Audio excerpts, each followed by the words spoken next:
गीदड़ की जब मौत आती है तब वो शहर की तरफ भागता है। मित्र हो, बिहार विधानसभेच्या निवडणुका झाल्या आणि तिथंही महाराष्ट्राचाच पॅटर्न दिसून आला। जनमत एकीकडे आणि प्रत्यक्षात निकाल लागलेला तो दुसरीकडे। सहजासहजी कोणाचाही विश्वास बसू नये असा हा बिहारचा निकाल, जसा तो महाराष्ट्राचाही निकाल आलेला होता। महाराष्ट्राच्या निकालावर आज सुद्धा लोकांचा विश्वास बसायला तयार नाही।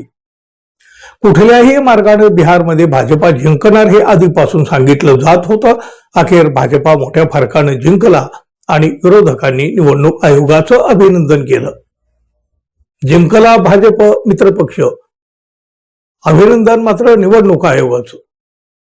खरं काय असेल खोटं काय असेल, जे असेल ते असेल, पण निवडणूक आयोगावर जसं खापर फोडलं जात आहे तसंच खापर काँग्रेसच्या माथ्यावर सुद्धा फोडलं जाऊ लागलं आहे। पायाखालची जमीन काढून घेतली तरी काँग्रेस काही केल्या भानावर यायला तयार नाही। राज्य गेलं तरी घराणं शाबूत म्हणणारी ही काँग्रेस, इतिहासाच्या हवेवर तरंगणारी। काँग्रेसचा इतिहास मोठा आहे। देशात फक्त काँग्रेसचाच बोलबाला असायचा, पण आज ते दिवस राहिले नाहीत। दिल्लीपासून गल्लीपर्यंत कुठं काँग्रेस पक्षाचं अस्तित्व सुद्धा जाणवत नाही, पण तरी सुद्धा काँग्रेसची खुमखुमी काही कमी होताना दिसत नाही। त्यामुळं काँग्रेस पुन्हा एकदा तोंडावर आपटतोय, पुन्हा तोंडावर आपटतोय। आपले दात पडले तरी मित्रपक्षाला घेऊनही तो तोंडावरच पडतोय। महाराष्ट्र विधानसभा निवडणुकीच्या आधी या काँग्रेसनं महाविकास आघाडीमध्ये प्रचंड गोंधळ घातलेला होता। त्यामुळं महाविकास आघाडी होणं कित्येक काळ रखडलं होतं आणि त्यानंतर जागा वाटप देखील तसंच रखडलं होतं। तोपर्यंत महायुती खूप पुढे निघून गेली होती। अखेर निवडणुकीमध्ये महाविकास आघाडीला मोठा धक्का सहन करावा लागला। बिहारच्या विधानसभा निवडणुकीतही काँग्रेसने तेच केलं। मुख्यमंत्री पदाचा उमेदवार घोषित करायला मोठा विलंब केला आणि मग त्याचा बसायचा तो फटका बसला।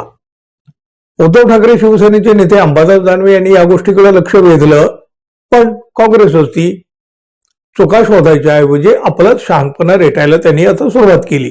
निवडणुका बिहारमध्ये झाल्या, पण त्याचा खरा तडाखा महाविकास आघाडीला बसू लागला। बिहारच्या 60 जागावर काँग्रेसनं निवडणूक लढवली आणि जिंकली फक्त 6 जागा। असं असताना सुद्धा आता महाराष्ट्रातील काँग्रेसनं स्वबळाचा नारा दिला। आघाडी तोडण्याचा हा एक मोठा तडाखा आहे। काँग्रेसनं स्वबळाचा नारा दिला, पण स्वबळ आहे कुठं?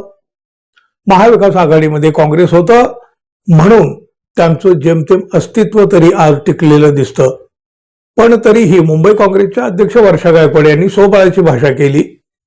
वर्षा गायकवाड म्हणाल्या, आम्ही संविधान मानणारे लोक आहोत, सर्वांना सोबत घेण्याची आमची भूमिका असते, विकासावर बोलणारे आम्ही आहोत, मुंबईकर आहोत, लोकांना मारणं आम्हाला मान्य नाही।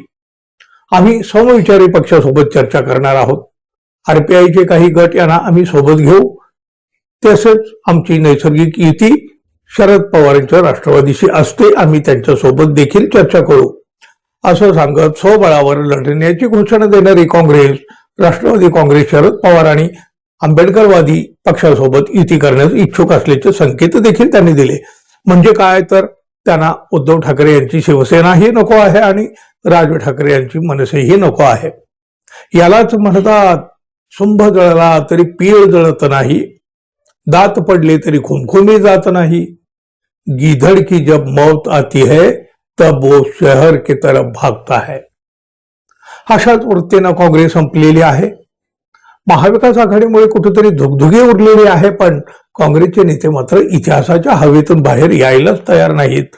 आता तर ते स्वतःचा घात करून घेण्यासाठी सज्ज झालेले आहेत, असंच म्हणावं लागेल।